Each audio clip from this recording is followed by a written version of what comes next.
एक समय की बात है। त्रेता युग में हरिश्चंद्र नाम से प्रसिद्ध एक राजर्षि रहते थे। वे बड़े धर्मात्मा, भूमंडल के पालक, सुंदर कीर्ति से युक्त और सब प्रकार से श्रेष्ठ थे। उनके राज्यकाल में कभी अकाल नहीं पड़ा, किसी को रोग नहीं हुआ, मनुष्यों की अकाल मृत्यु नहीं हुई और पूर्ववासियों की कभी अधर्म में रुचि नहीं हुई। उस समय प्रजा वर्ग के लोग धन, वीर्य और तपस्या के मद से उन्मत्त नहीं होते थे।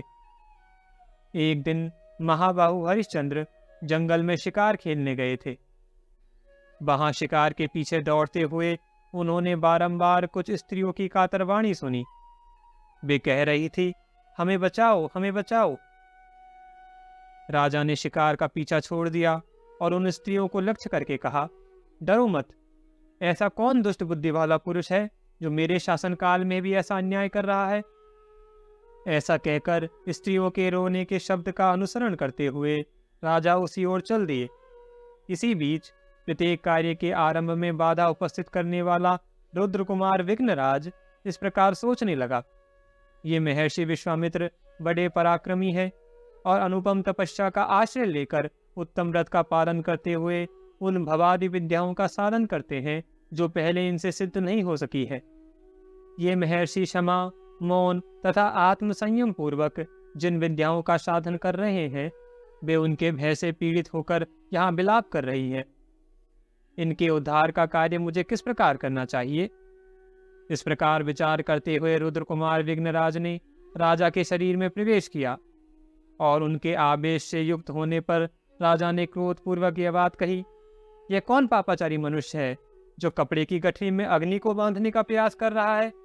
बल और प्रचंड तेज से उद्दीप्त मुझ राजा के उपस्थित रहते हुए आज कौन ऐसा पापी है जो मेरे धनुष से छूटकर संपूर्ण दिशाओं को दैदीप्यमान करने वाले बाणों से सर्वांग में छिन्न भिन्न होकर कभी न टूटने वाली निद्रा में प्रवेश करना चाहता है? राजा की यह बात सुनकर तपस्वी विश्वामित्र कुपित हो उठे। उनके मन में क्रोध का उदय होते ही वे संपूर्ण विद्याएं जो स्त्रियों के रूप में रो रही थी क्षण भर में अंतर्ध्यान हो गई। तदंतर राजा ने उन तपस्या के भंडार महर्षि विश्वामित्र की ओर दृष्टिपात किया तो वे बड़े भयभीत हुए और सहसा पीपल के पत्ते की भांति थरथराकर कांपने लगे। इतने में विश्वामित्र बोले, ओ दुरात्मा, खड़ा तो रहे। तब राजा ने विनय पूर्वक मुनि के चरणों में प्रणाम किया और कहा, हे भगवान, यह मेरा धर्म था। प्रभो, इसे आप मेरा अपराध न माने। हे मुने, अपने धर्म की रक्षा में लगे हुए मुझ राजा पर आपको क्रोध नहीं करना चाहिए। धर्मज्ञ राजा को यह उचित ही है कि वह धर्मशास्त्र के अनुसार दान करे, रक्षा करे और धनुष उठाकर युद्ध करे। विश्वामित्र बोले, राजन, यदि तुम्हें अधर्म का डर है तो शीघ्र बताओ कि किसको दान देना चाहिए, किनकी रक्षा करनी चाहिए और किनके साथ युद्ध करना चाहिए। हरिश्चंद्र ने कहा, श्रेष्ठ ब्राह्मणों को तथा जिनकी जीविका नष्ट हो गई हो ऐसे अन्य मनुष्यों को दान देना चाहिए, भयभीत प्राणियों की रक्षा करनी चाहिए और शत्रुओं के साथ युद्ध करना चाहिए। विश्वामित्र बोले, यदि तुम राजा हो और राजधर्म को भली भांति जानते हो तो मैं प्रतिग्रह की इच्छा रखने वाला ब्राह्मण हूँ, मुझे इच्छानुसार दक्षिणा दो। महर्षि की यह बात सुनकर राजा ने अपना नया जन्म हुआ माना और प्रसन्न चित्त से कहा, भगवान, आपको मैं क्या दूं, आप निशंक होकर कहिए। यदि कोई दुर्लभ से दुर्लभ वस्तु हो तो उसे भी मैं आपको अवश्य दूंगा। विश्वामित्र ने कहा, वीरवर, तुम समुद्र, पर्वत, ग्राम और नगरों सहित यह सारी पृथ्वी मुझे दे दो। रथ, घोड़े, हाथी, कोठार और खजानों सहित सारा राज्य भी मुझे समर्पित कर दो। इसके अतिरिक्त भी जो कुछ तुम्हारे पास है वह मुझे दे दो। केवल अपनी स्त्री, पुत्र और शरीर को अपने पास रखो। साथ ही अपने धर्म को भी तुम ही रखो, क्योंकि वह सदा कर्ता के साथ ही रहता है। परलोक में जाने पर भी वह साथ ही जाता है। मुनि का यह वचन सुनकर राजा ने प्रसन्न चित्त से तथास्तु कहा और हाथ जोड़कर उनकी आज्ञा स्वीकार की। उस समय उनके मुख पर शोक या चिंता का कोई चिन्ह नहीं था। विश्वामित्र बोले, हे राजर्षि, यदि तुमने अपना राज्य, पृथ्वी, सेना और धन आदि सर्वस्व मुझे समर्पित कर दिया तो मुझ तपस्वी के इस राज्य में रहते हुए किसका प्रभुत्व रहा? हरिश्चंद्र ने कहा, हे ब्राह्मण, मैंने जिस समय यह पृथ्वी दी है उसी समय आप मेरे भी स्वामी हो गए। फिर आपके इस पृथ्वी के राजा होने की तो बात ही क्या है। विश्वामित्र बोले, राजन, यदि तुमने यह सारी पृथ्वी मुझे दान कर दी है तो जहां जहां मेरा प्रभुत्व हो वहां से तुम्हें निकल जाना चाहिए। करधनी आदि समस्त आभूषणों का संग्रह भी यहीं छोड़कर तुम बलकल का वस्त्र लपेट लो और अपनी पत्नी तथा पुत्र के साथ चले जाओ। बहुत अच्छा कहकर राजा हरिश्चंद्र अपनी पत्नी शैव्या और पुत्र रोहिताश्व के साथ वहां से जाने लगे। उस समय विश्वामित्र ने उनका मार्ग रोककर कहा, मुझे राजसूय यज्ञ की दक्षिणा दिए बिना तुम कहाँ जा रहे हो। हरिश्चंद्र बोले, भगवान, यह एकंटक राज्य तो मैंने आपको दे ही दिया है, अब तो मेरे पास ये 3 शरीर ही शेष बचे हैं। विश्वामित्र ने कहा, फिर भी तुम्हें मुझे यज्ञ की दक्षिणा तो देनी ही चाहिए। विशेषतः ब्राह्मणों को कुछ देने की प्रतिज्ञा करके यदि न दिया जाए तो वह प्रतिज्ञा भंग का दोष उस व्यक्ति का नाश कर डालता है। हे राजन, राजसूय यज्ञ में ब्राह्मणों को जितने से संतोष हो उस यज्ञ की उतनी ही दक्षिणा देनी चाहिए। तुमने ही पहले प्रतिज्ञा की है कि देने वाले की घोषणा कर देने पर अवश्य देना चाहिए। आतताइयों से युद्ध करना चाहिए और आर्तजनों की रक्षा करनी चाहिए। हरिश्चंद्र बोले, भगवान, इस समय मेरे पास कुछ भी नहीं है, समय अनुसार मैं आपको अवश्य दूंगा।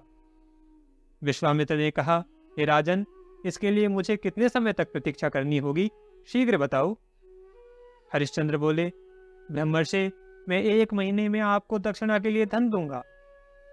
इस समय मेरे पास धन नहीं है, अतः मुझे जाने की आज्ञा दीजिए। विश्वामित्र ने कहा, नृपश्रेष्ठ, जाओ जाओ, अपने धर्म का पालन करो, तुम्हारा मार्ग कल्याणमय हो।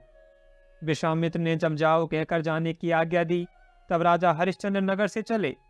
उनके पीछे उनकी प्यारी पत्नी शैव्या भी चली, जो पैदल चलने के योग्य कदापि नहीं थी।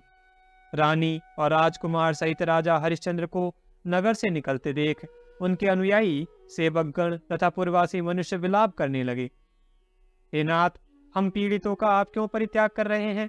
हे राजन, आप धर्म में तत्पर रहने वाले तथा पूर्ववासियों पर कृपा रखने वाले हैं। हे राजर्षि, यदि आप धर्म समझे तो हमें भी अपने साथ ले चले। महाराज, 2 घड़ी ठहर जाइए, फिर हमें कब आपका दर्शन का सौभाग्य प्राप्त होगा। जिन महाराज के आगे आगे चलने पर पीछे से कितने ही राजा चला करते थे, आज उन्हीं के पीछे उनकी यह पत्नी अपने बालक पुत्र को गोद में लेकर चल रही है। यात्रा के समय जिनके सेवक भी हाथियों पर बैठकर आगे जाते थे, वे ही महाराज हरिश्चंद्र आज पैदल चल रहे हैं। हे राजन, मनोहर भौं, चिकनी त्वचा तथा ऊंची नासिका से सुशोभित आपका सुकुमार मुख मार्ग में धूल से धूसरित एवं क्लेश युक्त होकर न जाने कैसी दशा को प्राप्त होगा। हे नृपश्रेष्ठ, ठहर जाइए, ठहर जाइए। पूर्ववासियों की ये बातें सुनकर राजा हरिश्चंद्र शोकमग्न हो उन पर दया करने के लिए मार्ग में उस समय ठहर गए। विश्वामित्र ने देखा कि राजा का चित्त पूर्ववासियों के वचनों से व्याकुल हो उठा है। तब वे उनके पास आ पहुंचे और रोष तथा अमर्ष से आंखें फाड़ कर बोले, अरे, तू तो बड़ा दुराचारी, झूठा और कपटपूर्ण बातें करने वाला है। धिक्कार है तुझे, जो मुझे राज्य देकर फिर उसे वापस लेना चाहता है। विश्वामित्र का यह कठोर वचन सुनकर राजा कांप उठे और जाता हूं कहकर अपनी पत्नी का हाथ पकड़कर खींचते हुए शीघ्रतापूर्वक चले। उस समय परम दयालु 5 विश्वदेव आपस में इस प्रकार कहने लगे, ओह, यह विश्वामित्र तो बड़ा पापी है, न जाने किन लोकों में जाएगा। इसने यज्ञकर्ताओं में श्रेष्ठ इन महाराज को अपने राज्य से नीचे उतार दिया। विश्वदेवों की यह बात सुनकर विश्वामित्र को बड़ा रोष हुआ। उन्होंने उन सबको शाप देते हुए कहा, तुम सब लोग मनुष्य हो जाओ। फिर उनके अनुनय विनय से प्रसन्न होकर उन महामुनि ने कहा, मनुष्य होने पर भी तुम्हारे कोई संतान नहीं होगी, तुम विवाह भी नहीं करोगे और तुम्हारे मन में किसी के प्रति ईर्ष्या और द्वेष भी नहीं होगा। तुम पुनः काम क्रोध से मुक्त होकर देवत्व को प्राप्त कर लोगे। तदंतर वे विश्वदेव अपने अंश से कुरुवंशियों के घर में अवतीर्ण हुए। वे ही द्रौपदी के गर्भ से उत्पन्न 5 पांडव कुमार थे। महामुनि विश्वामित्र के शाप से ही उनका विवाह नहीं हुआ। इधर विश्वामित्र की बातें सुनकर राजा दुखी हो धीरे धीरे आगे बढ़े। उनके पीछे नन्हे से पुत्र को गोद लिए हुए रानी शैव्या चल रही थी। दिव्य वाराणसीपुरी के पास पहुंचकर राजा ने विचार किया कि यह काशी मनुष्यों की भोग्य भूमि नहीं है, इस पर केवल शूलपाणी भगवान शंकर का अधिकार है, अतः ये मेरे राज्य से बाहर है। ऐसा निश्चय करके दुख से पीड़ित हो उन्होंने अपनी अनुकूल पत्नी के साथ पैदल ही काशी में प्रवेश किया। पुरी में प्रवेश करते ही राजा महर्षि विश्वामित्र सामने खड़े दिखाई दिए। उन्हें उपस्थित देख राजा हरिश्चंद्र हाथ जोड़कर विनीत भाव से खड़े हो गए और बोले, हे मुनि, ये मेरे प्राण, यह पुत्र और यह पत्नी यहाँ प्रस्तुत है। इनमें से जिसकी आपको आवश्यकता हो उसे उत्तम अर्घ्य के रूप में स्वीकार कीजिए, अथवा हम लोग यदि आपकी कोई और सेवा कर सकते हैं तो इसके लिए आज्ञा दीजिए। विश्वामित्र बोले, हे राजर्षि, आज 1 मास पूर्ण हो गया। यदि आपको अपनी बात का स्मरण हो तो मुझे राजसूय यज्ञ के लिए दक्षिणा दीजिए। हरिश्चंद्र ने कहा, हे तपोधन, अभी आज ही महीना पूरा हो रहा है, उसमें आधा दिन शेष है। इतने समय तक और प्रतीक्षा कीजिए, अब अधिक देरी नहीं होगी। विश्वामित्र बोले, हे महाराज, ऐसा ही सही, मैं फिर आऊँगा। यदि आज मुझे दक्षिणा न दोगे तो मैं तुम्हें शाप दे दूंगा। यूँ कहकर विश्वामित्र चले गए। उस समय राजा इस चिंता में पड़े कि पहले स्वीकार की हुई दक्षिणा मैं इन्हें किस प्रकार दूं? क्या मैं अपने प्राण त्याग दूं? इस अकिंचन दशा में किधर जाऊं? यदि प्रतिज्ञा की हुई दक्षिणा दिए बिना ही मर जाऊं तो ब्राह्मणों के धन का अपहरण करने के कारण पापात्मा समझा जाऊंगा और मुझे अधम से अधम कोटि योनियों में जन्म लेना पड़ेगा। अथवा यह दक्षिणा चुकाने के लिए अपने को बेचकर किसी की दास्ता स्वीकार कर लूं। बस अपने को बेचना ही ठीक है। राजा हरिश्चंद्र अत्यंत व्याकुल एवं दीन होकर नीचा मुख किए जब इस प्रकार चिंता कर रहे थे, उस समय उनकी पत्नी नेत्रों से आंसू बहाते हुए गदगद वाणी में बोली, हे महाराज, चिंता छोड़िए, अपने सत्य की रक्षा कीजिए। जो मनुष्य सत्य से विचलित होता है वह शमशान की भांति त्याग देने योग्य है। हे नरश्रेष्ठ, पुरुष के लिए अपने सत्य की रक्षा से बढ़कर दूसरा कोई धर्म नहीं बताया गया। जिसका वचन निरर्थक हो जाता है उसकी अग्निहोत्र, स्वाध्याय तथा दान आदि संपूर्ण कर्म निष्फल हो जाते हैं। धर्मशास्त्रों में बुद्धिमान पुरुषों ने सत्य को ही संसार सागर से तारने के लिए सर्वोत्तम साधन बताया है। इसी प्रकार जिनका मन अपने वश में नहीं है, ऐसे पुरुषों को पतन के गर्त में गिराने के लिए असत्य को ही प्रधान कारण बताया गया है। हरिश्चंद्र बोले, हे कल्याणी, यह संताप छोड़ो और जो कुछ कहना चाहती हो उसे साफ साफ कहो। रानी ने कहा, हे महाराज, मैंने आपके पुत्र को जन्म दे दिया है। श्रेष्ठ पुरुष स्त्री संग्रह का फल पुत्र ही बताते हैं। वह फल आपको मिल चुका है, अतः मुझी को बेचकर ब्राह्मणों की दक्षिणा चुका दीजिए। महारानी का यह वचन सुनकर राजा हरिश्चंद्र मूर्छित हो गए। फिर होश में आने पर वे अत्यंत दुखी होकर विलाप करने लगे। कल्याणी, यह महान दुख की बात है जो तुम मुझसे कह रही हो। यों कहकर नरश्रेष्ठ हरिश्चंद्र पृथ्वी पर गिर पड़े और मूर्छित हो गए। महाराज हरिश्चंद्र को पृथ्वी पर पड़ा देख रानी अत्यंत दुखित होकर बड़ी करुणा के साथ बोली, यह किसका चीता हुआ अनिष्ट फल आपको प्राप्त हुआ? आप तो रंकु नामक मृग के रोए से बने हुए कोमल एवं चिकने वस्त्र पर शयन करने योग्य हैं, किंतु आज भूमि पर पड़े हैं। जिन्होंने करोड़ों से भी अधिक गायें ब्राह्मणों को दान दिया है, वे ही मेरे प्रिय प्राणनाथ महाराज इस समय धरती पर सो रहे हैं। कितने कष्ट की बात है। हे देव, इन महाराज ने तेरा क्या बिगाड़ा था जो इंद्र और भगवान विष्णु के तुल्य होकर भी यहाँ मूर्छित दशा में पड़े हुए हैं। इतना कहकर सुंदरी शैव्या पति के दुखों के असहाय बोझ से पीड़ित हो स्वयं भी मूर्छित हो गई। इसी बीच महातपस्वी विश्वामित्र भी आधम के। उन्होंने राजा हरिश्चंद्र को मूर्छित होकर भूमि पर पड़ा देख उन पर जल के छींटे डाले और इस प्रकार कहा, हे राजेंद्र, उठो उठो, यदि तुम्हारी दृष्टि धर्म पर हो तो मुझे पूर्वोक्त दक्षिणा दो। सत्य से ही सूर्य तप रहा है, सत्य पर ही पृथ्वी टिकी हुई है और सत्य भाषण सबसे बड़ा धर्म है। सत्य पर ही स्वर्ग प्रतिष्ठित है। 1000 अश्वमेध और एक सत्य को यदि तराजू पर तोला जाए तो 1000 अश्वमेध से सत्य ही भारी पड़ेगा। हे राजन, यदि आज तुम मुझे दक्षिणा न दोगे तो सूर्यास्त होने पर तुम्हें निश्चय ही शाप दे दूंगा। इतना कहकर विश्वामित्र चले गए। इधर राजा हरिश्चंद्र उनके भय से व्याकुल हो उठे। सोचने लगे, हाय, मैं अदम कहाँ भाग कर जाऊं। उनकी दशा क्रूर स्वभाव वाले धनी से पीड़ित निर्धन पुरुष की सी हो रही थी। उस समय उनकी पत्नी ने फिर कहा, नाथ, मेरी बात मानकर वैसा ही कीजिए, अन्यथा आपको शापाग्नि से दग्ध होकर मरना पड़ेगा। जब पत्नी ने बार बार उन्हें प्रेरित किया तब राजा बोले, कल्याणी, मैं बड़ा निर्दयी हूँ, लो अब तुम्हें बेचने चलता हूँ। क्रूर से क्रूर मनुष्य भी जो कार्य नहीं कर सकते वही आज मैं करूँगा। पत्नी से यों कहकर राजा व्याकुल चित्त से नगर में गए और नेत्रों से आंसू बहाते हुए गदगद कंठ से बोले। राजा ने कहा, वो नागरिकों, तुम सब लोग मेरी बात सुनो। क्या तुम मेरा परिचय पूछ रहे हो? लो सुनो, मैं मनुष्य नहीं, अत्यंत क्रूर प्राणी हूँ, क्योंकि अपनी प्राण प्यारी पत्नी को यहाँ बेचने के लिए आया हूँ। यदि आप लोगों में से किसी को मेरी इस प्राणों से भी बढ़कर प्रियतमा पत्नी से दासी का काम लेने की आवश्यकता हो तो वह शीघ्र बोले। इस असहाय दुख में भी जब तक मैं जीवन धारण किए हूँ तभी तक बात कर ले। तदंतर कोई बूढ़ा ब्राह्मण सामने आकर राजा से बोला, दासी को मेरे हवाले करो, मैं इसे धन देकर खरीदता हूँ। मेरे पास धन बहुत है और मेरी प्यारी पत्नी अत्यंत सुकुमारी है, वह घर के कामकाज नहीं कर सकती, इसलिए यह दासी मुझे दे दो। तुम अपनी इस पत्नी की कार्य दक्षता, अवस्था, रूप और स्वभाव के अनुरूप यह धन लो और इसे मेरे हवाले करो। ब्राह्मण के ऐसा कहने पर राजा हरिश्चंद्र का हृदय दुख से विदीर्ण हो गया। वे उसे कोई उत्तर न दे सके। तब ब्राह्मण ने राजा के वल्कल वस्त्र में उस धन को अच्छी तरह बांध दिया और उसकी पत्नी को खींचकर वह अपने साथ ले चला।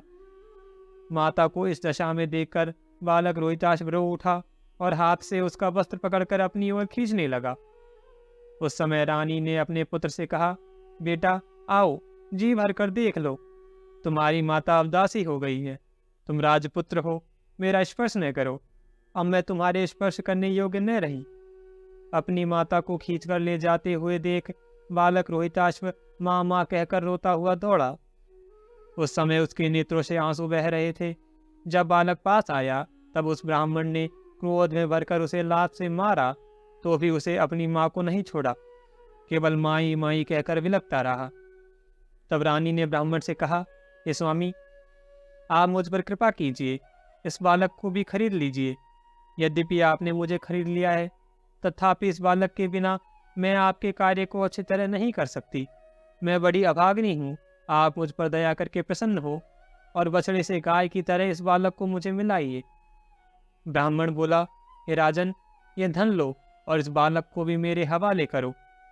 यूं कहकर उसने पूर्ववत राजा के उत्तरीय खंड में वह धन बांध दिया और बालक को उसके माता के साथ लेकर चल दिया। इस प्रकार पत्नी और पुत्र को ले जाते हुए देख राजा हरिश्चंद्र अत्यंत दुख से कातर हो गए और विलाप करने लगे।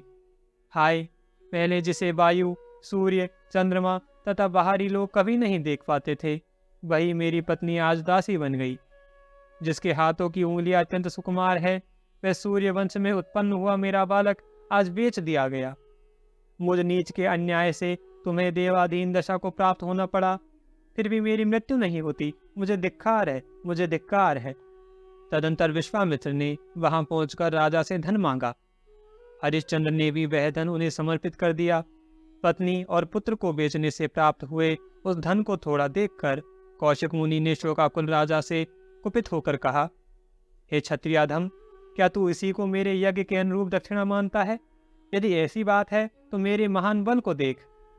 अपनी भली भांति की हुई तपस्या का, निर्मल ब्राह्मणत्व का, उग्र प्रभाव का तथा विशुद्ध स्वाध्याय का बल तुझे दिखाता हूँ। हरिश्चंद्र ने कहा, हे भगवान, कुछ काल और प्रतीक्षा कीजिए, मैं और भी दक्षिणा दूंगा। इस समय नहीं है, मेरे पत्नी और पुत्र बिक चुके हैं।